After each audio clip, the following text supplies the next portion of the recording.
તો ગુજરાતની હોસ્પિટલ્સ હવે મેડિકલ માફિયા બની ગઈ છે। પેશન્ટના નામે પૈસાનો વેપલો હોસ્પિટલમાં ચાલી રહ્યો છે। મલ્ટી સ્પેશિયાલિટી હોસ્પિટલ એજન્ટોને ઓફર આપે છે। એજન્ટ આપો 10% લઈ જવાની ઓફર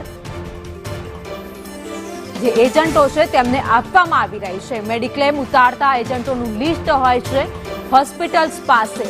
એટલું જ નહીં, 5 થી 10 લાખનો ધંધો આપનાર એજન્ટને લાભ પણ આપવામાં આવે છે। વધુ અપડેટ સાથે સંવાદદાતા આયુષી યાજ્ઞિક અમારી સાથે જોડાયા છે। આયુષી, કેટલી શરમજનક વાત કે જ્યાં એજન્ટોને લાભ આપવા માટે થઈ, ધંધો કરાવવા માટે થઈ આવી હોસ્પિટલો કામ કરે છે અને દર્દીઓના જીવ લે છે।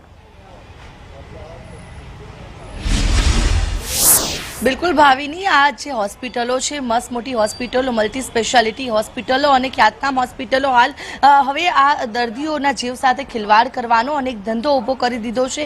કારણ કે આ જે ડૉક્ટર્સ હોય છે, જે હોસ્પિટલ્સ હોય છે, તે એજન્ટોને કોન્ટેક્ટ કરે છે કે જે મેડિક્લેમ ઉતારતા હોય, જે ઇન્સ્યોરન્સ ઉતારતા હોય અને જે પીએમજય કાર્ડ, આયુષ્માન કાર્ડ સહિત જે લોકો પાસે હોય તેવા લોકોને પકડીને અહીંયા લઈને આવો અને તેમની સારવાર કરવામાં આવશે। જો દર્દીનું બિલ 2 લાખ રૂપિયા બનશે તો તમને તેના 10% આપવામાં આવશે, એટલે કે તમને પણ પૈસા મળશે, અમારો પણ ધંધો ચાલશે। આ પ્રકારની સ્થિતિ જોવા મળે છે અને જેના માટે એજન્ટોનો કોન્ટેક્ટ કરવા માટે આ હોસ્પિટલો મોટી મોટી 5 સ્ટાર્સ હોટલની અંદર ગેટ ટુગેધર રાખે છે, જેથી આ એજન્ટો પણ અંજાઈ જાય છે આ તમામની અંદર।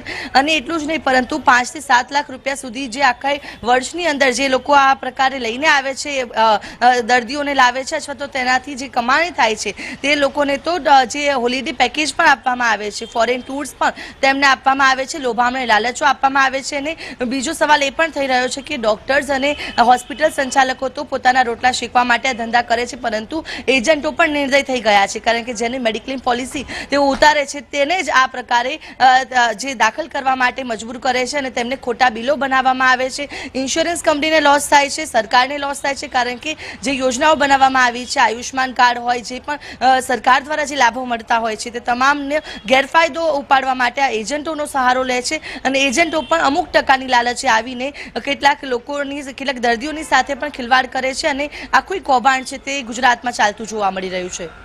આભાર માહિતી માટે।